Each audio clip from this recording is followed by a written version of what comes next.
Alright, statistics ni, okay, kita guna dia ketika keadaan uncertainty, uncertainty problem. Itu yang paling utama. Sebelum apa-apa, kalau kawan-kawan mai kat kita tanya bila aku nak pakai statistics ni, tapi dia biasa dia tak tanya, dia terus guna. Lepas tu kita tengok, loh, hang tak boleh guna statistics untuk perkara macam ni. Alright, so how to orang kata apa, to detect, how to identify whether a statistic is useful ataupun tak useful for that particular things. Alright, so look at to the problems. Problems tu kalau uncertainty problem, ya, boleh guna statistik. Okay, kalau certainty problem, tak boleh guna statistik.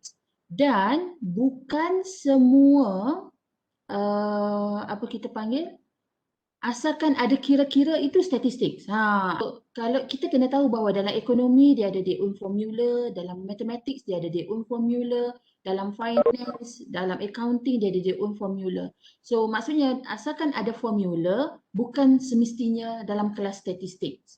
Tetapi most of the time ada kaitan dengan statistik serba sedikit. Tetapi biasanya dekat deskriptif tu sahaja. Mean, median, skewness, kurtosis tu biasanya orang pakai. Okay, dalam mana-mana bidang pun dipakai benda tu.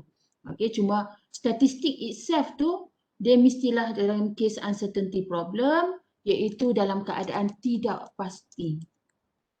Dalam keadaan apa yang tidak pasti? Research yang macam mana research yang tidak pasti?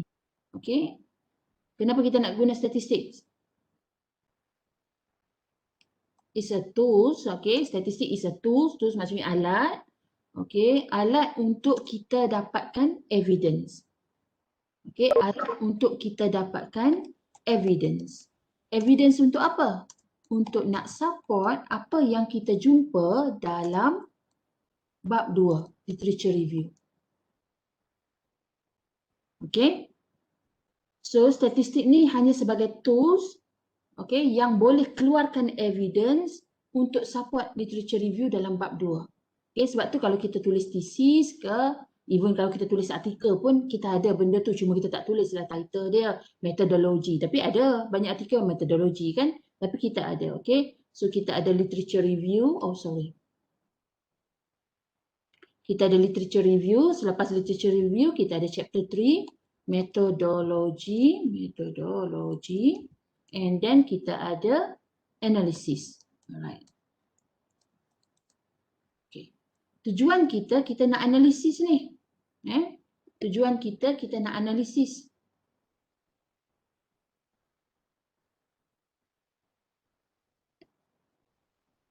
Ini yang kita buat dekat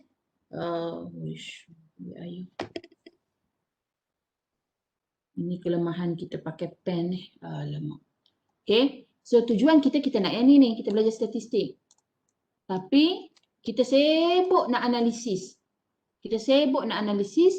Padahal analisis itu ada kaitan di sini. Alright. So you kena synchronize apa yang kita tulis dalam LR dan dekat analisis. Okey, katalah nanti dapatan analisis bahawa A tiada hubungan dengan B. Dalam literature review, kita hanya menegaskan tentang A ada hubungan sahaja. Sebab itu bila cari literature review, kalau saya akan pastikan ada dua-dua keadaan. Okey, siapa yang kata A ada hubungan dengan B, siapa yang kata ada A tiada hubungan dengan B. So kita cari dua-dua artikel, jangan sebelah pihak sahaja. Sebab kita tak tahu when it comes to the real data, kita buat analisis, adakah analisis kita akan sama dengan literature review kita. Okey, sebab nanti kita hujah di sini ni. Sakan ni, kompang lah literature review sampai berapa muka surat. Ada 20-30 muka surat. A and B have a relationship. Okay, CGPA dipengaruhi oleh study hour, satisfaction dipengaruhi oleh service quality, and then kita kata GDP dipengaruhi oleh tahap kemiskinan. Okay, so macam-macam teori lah kita jumpa. Dia is teori dekat literature review. Tapi betul ke teori itu bila datang dengan real data kita? So itu yang kita nak cuba buktikan dekat bab 4 ni. Kita harapkan apa yang kita dapat bab 4 tu sama dengan literature review. Cuma literature review tu apa yang orang dah buat. Bab 4 ni apa yang kita buktikan berdasarkan data kita oh sama juga dengan orang buat. Ataupun sometimes tak semestinya sama. Mungkin tak sama. Okay, tapi kalau tak sama, kenapa? What is the reason? So kita kena faham data kita tu. Bila kita key in data kita tu, kita dah kena feel dah. Bila kita collect data face to face interview tu, kita dah kena feel dah. Apa dapatan kita? Ada tak LR kita tu? Mencapai tak? So that's why LR tu kena jadi sebahagian daripada hidup kita, baru kita boleh jiwa data kita tu. Macam tu. Sebab LR tu, kalau kita tak boleh ingat, ada orang ambil tak tahu lah LR aku. Betul ke service quality ni ada kaitan dengan intention ni? Betul ke? Kita sendiri pun tak boleh nak duduk sebati dalam jiwa kita. LR tu kena sebati dalam jiwa kita. Gitu. Satu roh dengan kita, baru kita buat analisis, kita boleh relate. Bila kita key in data, baru kita boleh relate. Baru kita boleh feel dia. Alright? So, bila kita key in data, kita feel dia, nampak macam tak ada relationship lah. Kena kutip tambah data ni. Ada silap somewhere ni. So actually sepatutnya data itu adalah data pilot. Kita dah feel dah masa pilot study. Bukan kita buat pilot study hanya setakat untuk melengkapi, kena buat pilot study, kira cross bar alpha, letak tepi, okay that's it. Bukan. Dia sebenarnya untuk memberi signal kepada kita tentang bab 4 kita nanti what happen. Okay. So supaya tally bab 4 dengan bab 2 kita ini, itu literature review kita tadi. Okay. So di sini pentingnya kita belajar statistik dan research methodology lah. Okay, what is the method, tools kita nak pakai, kita nak capai supaya bab 2 tu dengan bab 4 synchronize. Supaya bab 4 betul-betul alat yang sepatutnya digunakan untuk jawab objektif kita. So metodologi ni ada hubungan dengan objektif kita. Alright, so objektif kita datang daripada problem statement kita.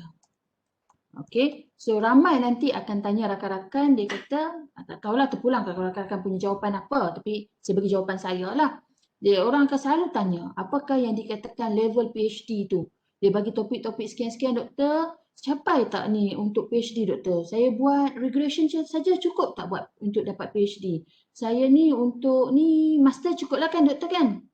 Okay, so dia menilai kepada method itu untuk menentukan level PhD ataupun master ataupun sebagainya. Tidak. Kalau jawapan saya kata, okay, method itu tidak menunjukkan level you. Sama ada undergraduate, PhD level ke, master level ke, CJ level ke, research main-main level ke, apakah. Tapi dia bergantung kepada problem statement. Problem statement itulah menunjukkan kita menguasai bidang tu setahap mana. Sejauh mana kita nak pergi? Adakah orang baca problem statement tu orang nampak kita mencari gap-gap apa, lompong-lompong di mana untuk kita take over, untuk kita overcome the problem. Di situ orang nampak kita punya level kita tu. Di situlah kalau saya. Okay. So ada juga orang akan selalu tanya, software doktor pakai SPSS cukup lah no? Dia akan cakap macam tu. Tak payah pakai SAM PLS sama saya doktor no? Tak, bagi saya kalau nak pakai calculator, saya pun dah lama tak guna calculator. Okay, calculator saintifik tu, kalau you boleh kira by hand manual, nak tulis atas kertas satu-satu, nak kira macam kita kira dalam kelas lagi ni pun tak apa. Janji you dapat nombor dan you tahu nombor itu datang daripada mana. You nak kira guna calculator pun tak apa, nak guna Excel pun tak apa, SPSS, SAS ke apa ke. Tetapi cuma kadang-kadang bila higher level punya method, bila melibatkan multivariate statistik, dia ada melibatkan algebra, dia ada matrices, dia ada eigenvalue, eigenvector. Kita nak kira manual tu kita tak pandai sebab kita bukanlah bidang.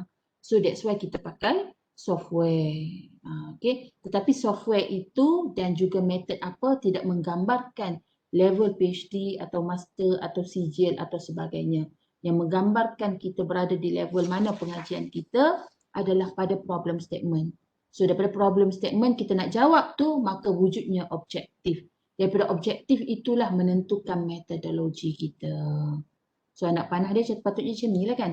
Problem statement pergi kepada objektif, objektif pergi kepada metodologi. So metodologi ini bergantung kuat kepada objektif lah. So ada keywords tertentu yang kita tahu, itu akan guna regression. Ada keywords tertentu yang kita tahu, itu gunakan t-test. Yang tu rakan-rakan kena tolong ongoing ni, kalau rasa saya tak mampu nak bagi benda tu, kita cubalah. Okey, cuba bagi saya kefahaman kat mana yang saya tak mampu nak bagi faham untuk bezakan method. Supaya kita tak ada macam pegang method ni tak kena. Macam mana kita nak sure? Orang tanya kita, yes, test. Kalau orang kata tak kot, ya betul. Kita boleh firm dengan apa yang kita decide. Okay, so saya cubalah. Alright.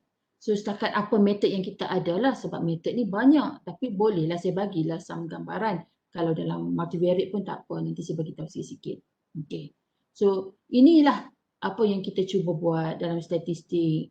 Tetapi evidence kita, evidence secara bernombor. So tulis di sini specifically numerical evidence. Okay. So bila numerical evidence, maka data-data kita semuanya data-data kuantitatif. Okay. Semua data-data kita adalah data kuantitatif. Sat Melayu, sat orang putih. Okay, kuantitatif data. Right?